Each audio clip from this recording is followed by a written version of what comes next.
বর্ষসেরা মাইক্রো উদ্যোক্তা নারী পারভিন আক্তার, রাজশাহীর নকশীঘর, চাঁপাইনবাবগঞ্জ। প্রাকৃতিক সৌন্দর্য আর ঐতিহ্যের অপার সম্ভার এই বাংলাদেশ। আর যুগ যুগ ধরে এই সৌন্দর্য উঠে এসেছে বাংলার নকশিকাঁথায়। আর এই নকশিকাঁথাকে ঘিরে একান্ত নিজের উদ্যোগে সফলতা অর্জন করেছেন চাঁপাইনবাবগঞ্জের পারভিন আক্তার। লক্ষ্য ছিল নিজের উন্নয়নের পাশাপাশি আরও অন্য নারীদের উন্নয়ন করা। ১৯৯৭ সালে চাঁপাইনবাবগঞ্জের বউ হয়ে আসেন পারভিন আক্তার।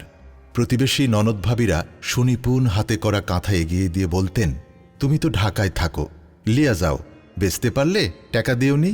পারভিনের নকশিকাঁথা নিয়ে ব্যবসার শুরুটা অত সহজ ছিল না।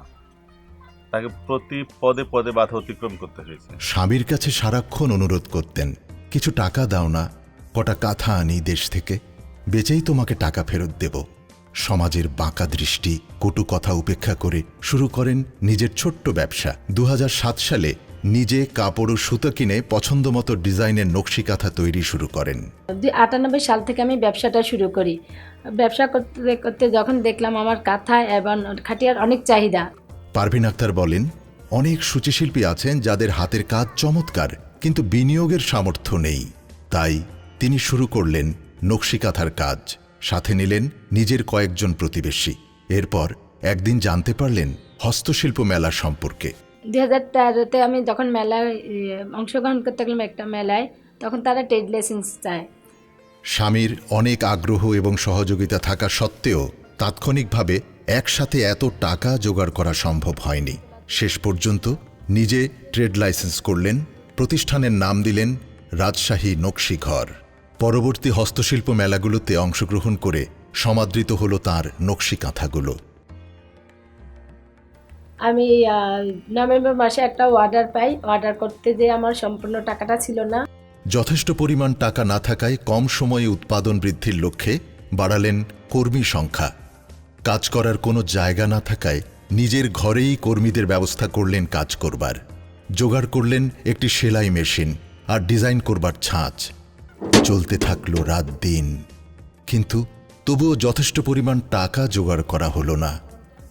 এরপর একদিন তিনি সিদ্ধান্ত নিলেন।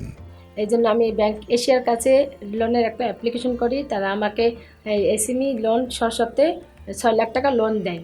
বাংলাদেশের এসএমই ঋণের নিয়ম অনুযায়ী আমরা তাকে আর্থিক সহযোগিতা করেছি। পারভিন আপার কাজ করি। পারভিন আপার কাজের যা যা দেয় আমরা সব মহিলারা করি। পারভিন আক্তার বিশ্বাস করেন, অধিক কাজ, অধিক বেতন। যার হাতের কাজ ভালো তাকে উৎসাহ বোনাস দিতে হবে।